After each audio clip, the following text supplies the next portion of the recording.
Chapter 9. It's all in how you look at things.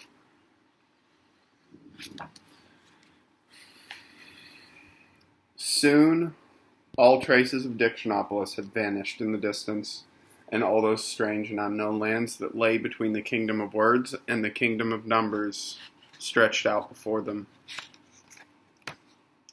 It was late afternoon, and the dark orange sun floated heavily over the distant mountains.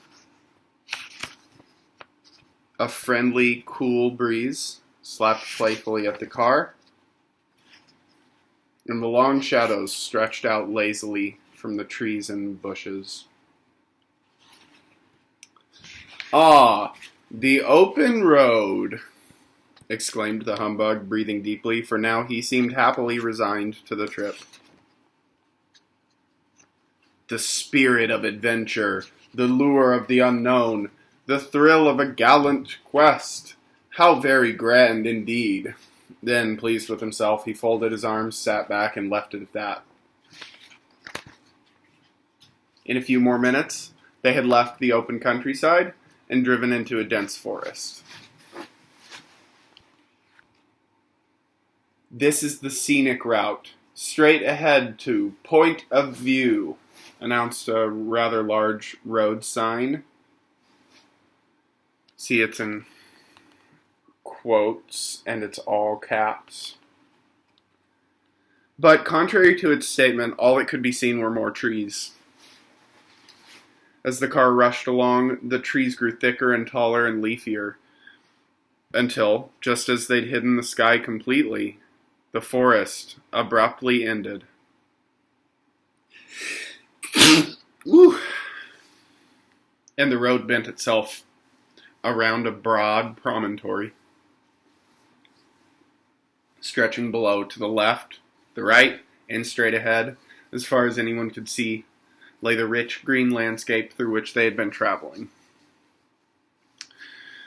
"Remarkable view," announced the humbug, bouncing from the car as if he were responsible for the whole thing. "Isn't it beautiful?" gasped Milo. "Oh, I don't know," answered a strange voice. "It's all in the way you look at things." I beg your pardon?" said Milo, for he didn't see who had spoken. "I said it's all in how you look at things," repeated the voice. Milo turned around and found himself staring at two very neatly polished brown shoes, for standing directly in front of him, if you can use the word standing for anyone suspended in midair, was another boy just about his age, whose feet were easily 3 feet off the ground.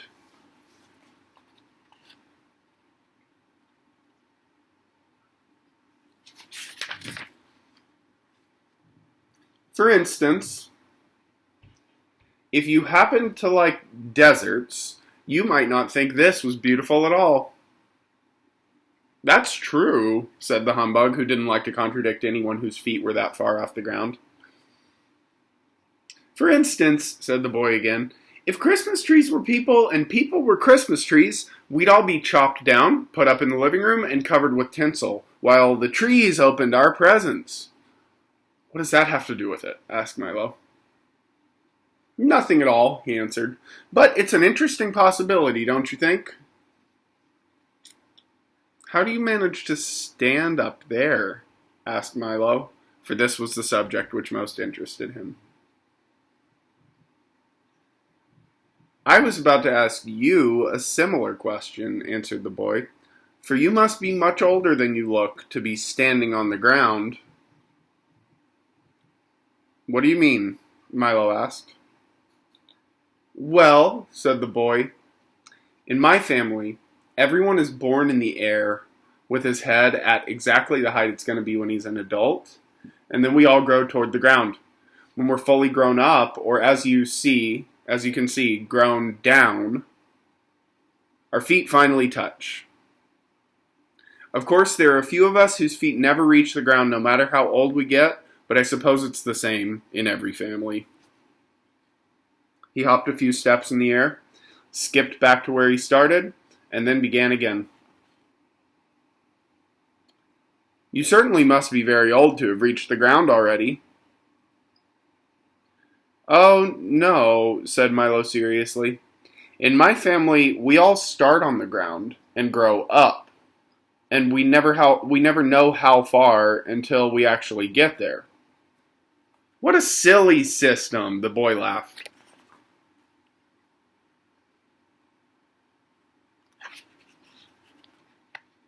Then your head keeps changing its height, and you always see things in a different way? Why, when you're 15, things won't look at all the way they did when you were 10, and at 20, everything will change again. I suppose so, replied Milo, for he had never really thought about the matter. We always see things from the same angle, the boy continued. It's much less trouble that way. Besides, it makes more sense to grow down and not up. When you're very young, you can never hurt yourself falling down if you're in midair. And you certainly can't get into trouble for scuffing up your shoes or marking the floor if there's nothing to scuff them on and the floor is 3 feet away. That's very true, thought Talk, who wondered how the dogs in the family liked the arrangement. How do y'all think the dogs in the family like that arrangement? I wonder.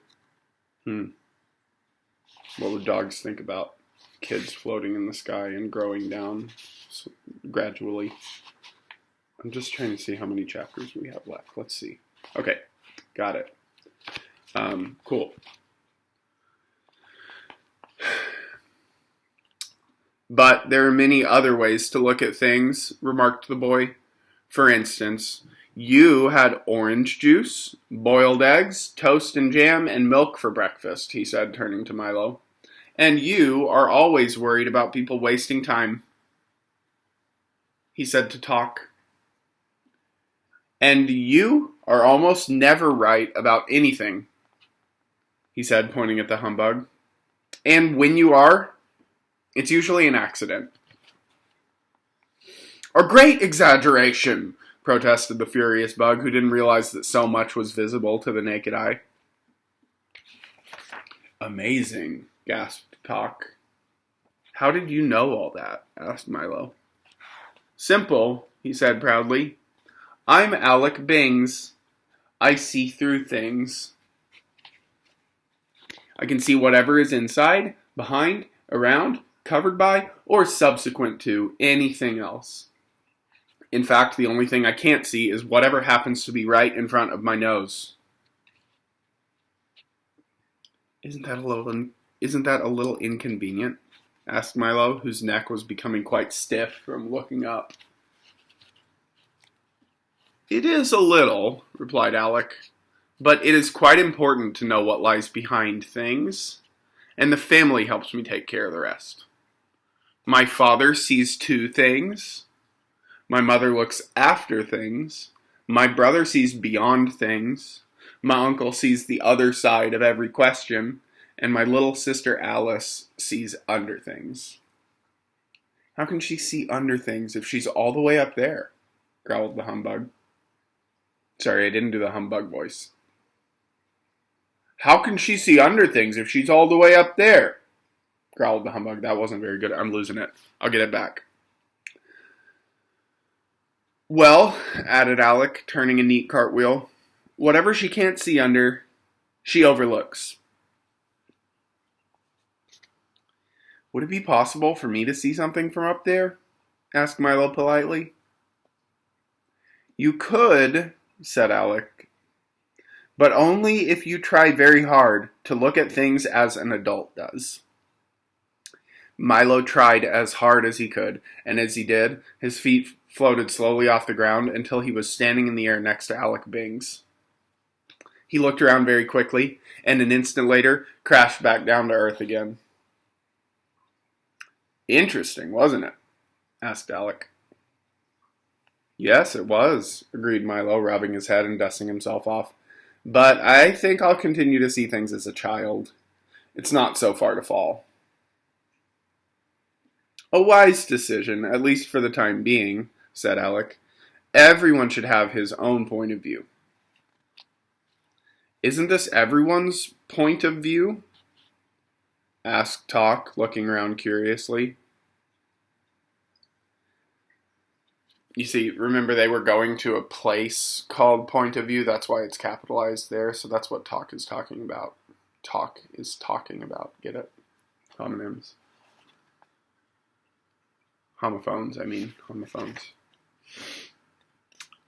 Of course not, replied Alex, sitting himself down on nothing.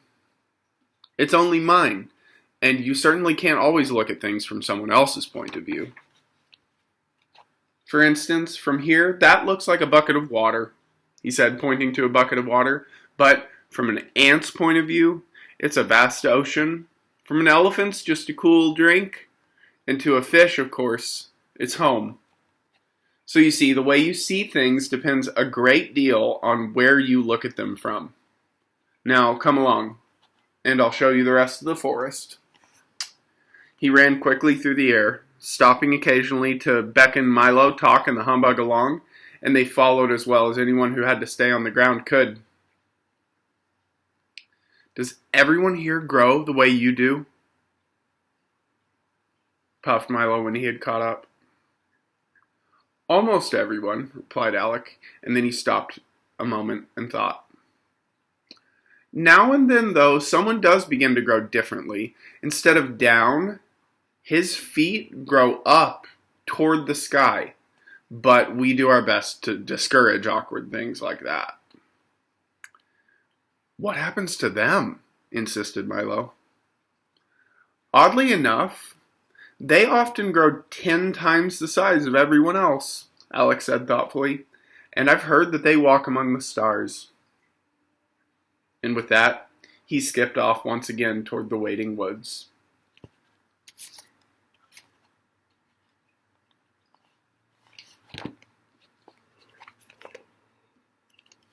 Almost halfway done. See you tomorrow.